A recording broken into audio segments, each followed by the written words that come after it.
สวัสดีค่ะพ่อแม่พี่น้องสวัสดีFCทุกท่านเนาะค่ะกลับมาพบมาพอกับเจตาพารวยคือเก่าค่ะในทางช่อง YouTube เนาะวันนี้เจตาก็จะวางแนวทางของลาวพัฒนาค่ะเห็นอยู่นี่ประวัติของตาบรรทัดเด้อค่ะตาบรรทัดลาวพัฒนาออก50025ของตาบรรทัดบ่มีหลุดไปเนาะค่ะพี่น้องกราบขอโทษขออภัย FC แท่นตาบรรทัดเนาะค่ะแนวทางของเพิ่นหลุดไปวันที่29เนาะเข้าไปวันที่27เนาะค่ะ24ตัวนิ่นตัวเจาะอยู่เข้าไป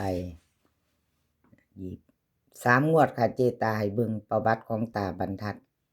ประวัติของเพิ่น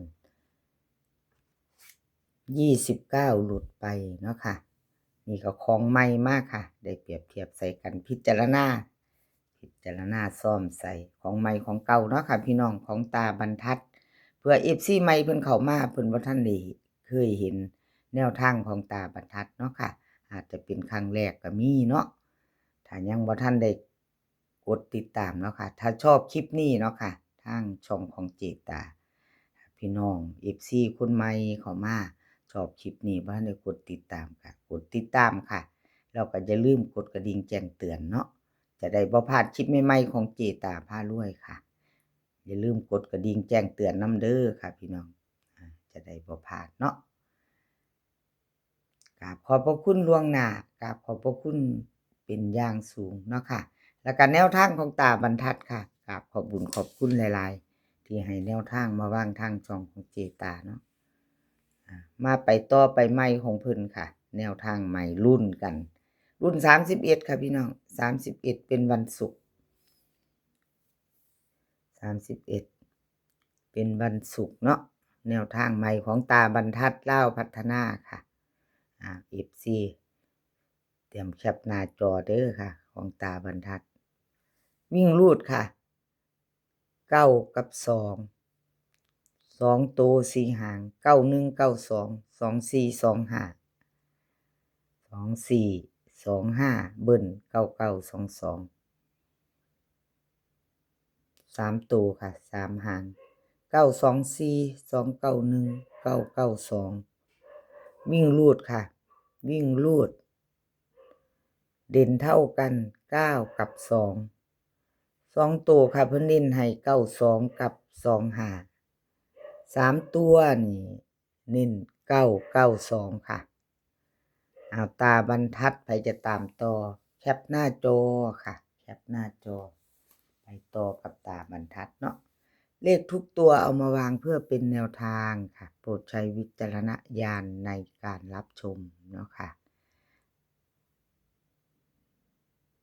เป็นเพียงแนวทางเนาะพี่น้องรับชมรับฟังอะไรก็เกิดขึ้นได้เนาะเป็นเพียงแนวทางลาวพัฒนาเห็นบ่พี่น้อง25เพิ่นเน้นเจาะมาอย่างดีเด้อออกไปแล้วเนาะมาอีกมาได้ไปได้เนาะค่ะพี่น้องอะไรก็เกิดขึ้นได้เป็นเพียงแนวทางค่ะ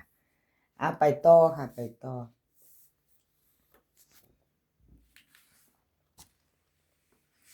อกับเจอุ๋ยของเจอุ๋ยเพิ่นก็เข้าไปตัววิ่งตัวลูดเนาะค่ะพี่น้อง52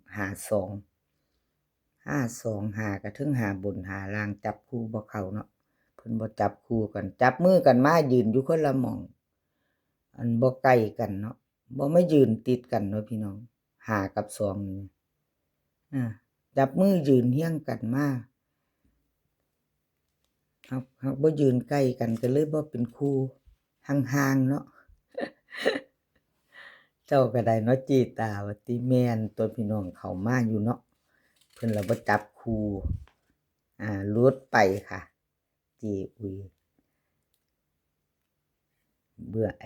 ประวัติเพิ่นเนาะค่ะที่เจตาให้เบิ่งก็หลุดไปชัดเจนเจตาให้เบิ่งประวัติแล้วหลุดแล้วก็หลุดเลยเนาะค่ะพี่น้องเจอุยเจตาเป็นกำลังแรงใจให้คือเก่าค่ะเป็นกำลังใจให้เหมือนเดิมกราบขอบคุญขอบคุณเจอุยที่ให้แนวทางมาวางทางช่องเนาะค่ะกราบขอบพระคุณเป็นอย่างสูง เฮามาลุ้นใหม่ไปต่อกับวันศุกร์ที่31 20:30กับลาวพัฒนาเนาะค่ะมาไปต่อไปใหม่วิ่งรูดของเจอุ๋ยเพิ่นให้3กับ1ค่ะ3กับ1 2ตัว4หาง30 32 18 17เบิ้ล33 11ค่ะ3ตัว3หาง318 130 117สายวิ่งสายรูดค่ะพี่น้องสายวิ่งสายรูดเด่น3ร่อง1ค่ะ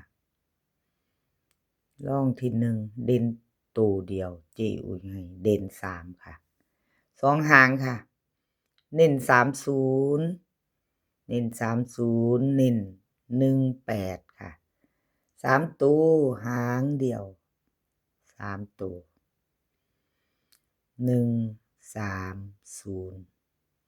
เอาแคปหน้าจอค่ะใครจะไปต่อกับเจอุ๋ยเนาะแคปหน้าจอแล้วไปต่อไปพิจารณาไว้เนาะค่ะพี่น้องถ้าเพื่อชอบเนาะเอาที่เฮาชอบเฮามักคือว่าล่ะพี่น้องชอบก็จัดคัดก็ผ่านไปเนาะเป็นเพียงแนวทางค่ะไปต่อค่ะไปต่อเป็นของใครแคปหน้าจอค่ะพี่น้องกราบขอบบุญขอบคุณเจอุ๋ยหลายๆค่ะที่ให้แนวทางมาบ้างทางช่องเนาะกราบขอบพระคุณเป็นอย่างสูงแล้วก็ FC เนาะค่ะที่ขาดบ่ได้เข้ามารับชมรับฟังทางช่องของเจตามากดไลค์กดแชร์ให้เนาะค่ะกราบขอบพระคุณเป็นอย่างสูงเนาะแล้วก็คอมเมนต์มาเนาะค่ะคอมเมนต์ให้กำลังใจน้อมรับทุกคำติชมค่ะเจตาเอาผิดพลาดไปเขียนผิดพลาดไปก็กราบขอโทษขออภัยเนาะค่ะติเพื่อก่อติมาใดแนะนำมาใดบอกมาใดเนาะค่ะเป็นกำลังใจให้กันและกันคือเก่าไปต่อค่ะไปต่อคุณยายใจดีคุณยายใจดีเป็นจังไดแน่น้อคุณยายใจดีแนวทาง29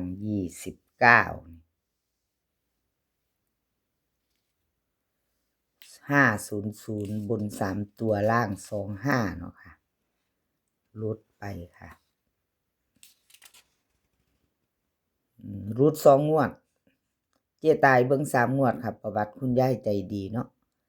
ให้เบิ่ง3งวด2งวดนี่บ่เข้าเก่ารุดไปใหม่มาครับพี่น้องเก่ารุดไปใหม่มาคุณยายใจดีแคปหน้าจอไผจะตามต่อเบิ่งไว้พิจารณาเนาะค่ะรับชมรับฟังเป็นเพียงแนวทางเป็นเพียงแนวทางค่ะคุณยายใจดีลาวพัฒนาค่ะวิ่งรูดเพิ่นให้มา7กับ2ตัวค่ะ2ตัว4หาง7172 2021ค่ะเบิ้ล22 3ตัวค่ะ3ตัว720 722 271ค่ะ3ตัว3หางวิ่งรูดเพิ่นเด่นเท่ากันค่ะเด่นเท่ากัน7กับ2เน้น71กับ72 3ตัวนี่เน้นหางเดียวค่ะ271เอาไผจะตามต่อกับคุณยายใจดีแคปหน้าจอเนาะค่ะแคปไว้ไปลุ้นกันเป็นวันศุกร์20:30กับลาวพัฒนาเนาะค่ะคลิปนี้ก็ขอให้พี่น้องโชคดีค่ะขอให้มีความสุขให้สุขภาพร่างกายแข็งแรงกันทุกคนเนาะสุขภาพย่อมมาก่อนเสมอค่ะปลายฝนต้นหนาวแล้วดูแลสุขภาพกันเนาะค่ะพี่น้องเดินทางไปไสก็ขอให้ปลอดภัยค่ะเดินทางไปก็ขอให้มีโชคกลับมาขอให้มีชัยกราบขอบพระคุณหลายๆค่ะครับขอบพระคุณหลายๆที่เข้ามาติดตามรับชม คลิปหน้าพ้อกันใหม่ค่ะ คลิปนี้ก็สวัสดีค่ะ